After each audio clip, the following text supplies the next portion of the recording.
ઓમ શાંતિ. દિલીપભાઈ જો આજે સુધીમાં જે હું 10-12 વર્ષથી અહીંયા આવું છું દિલીપભાઈ પાસે. દિલીપભાઈ પાસે મને સાચું જ્ઞાન અહીંથી મળ્યું છે.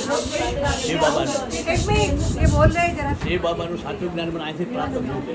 અને શિવ બાબા ખાસ એના પર જે જોઈ શકીએ આપણે એ જ્યારે મુરલી બોલતા હોય એક એક વાક્ય આપણે ગમીએ ત્યારે આપણે ઘણું એમ થાય છે શિવ બાબા એમ છે. અને ધન્યવાદ આપવાનો આજે ગ્રસ્ત જીવનમાં રહીને આ જે પાઠશાળા ચલાવી એટલા વર્ષો એની માટે એને ખાસ ધન્યવાદ આપવાનો. અને જે આપણે એવી આશા કરીએ કે 4 વર્ષ પછી આ જ બિલ્ડિંગમાં પાછા આપણે બાપાને પધરાવીશું.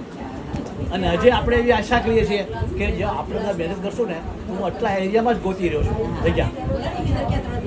પ્રેસી અંકલની વાત છે એક બીજા મહેશભાઈની વાત કરી છે. મહેશભાઈનો જે આગલો ખાલી પડ્યો છે હવે આપણે કંઈક વ્યવસ્થા કરશું. આપણે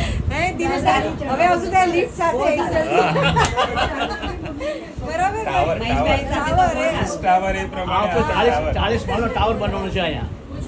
40 માળનો 40 માળ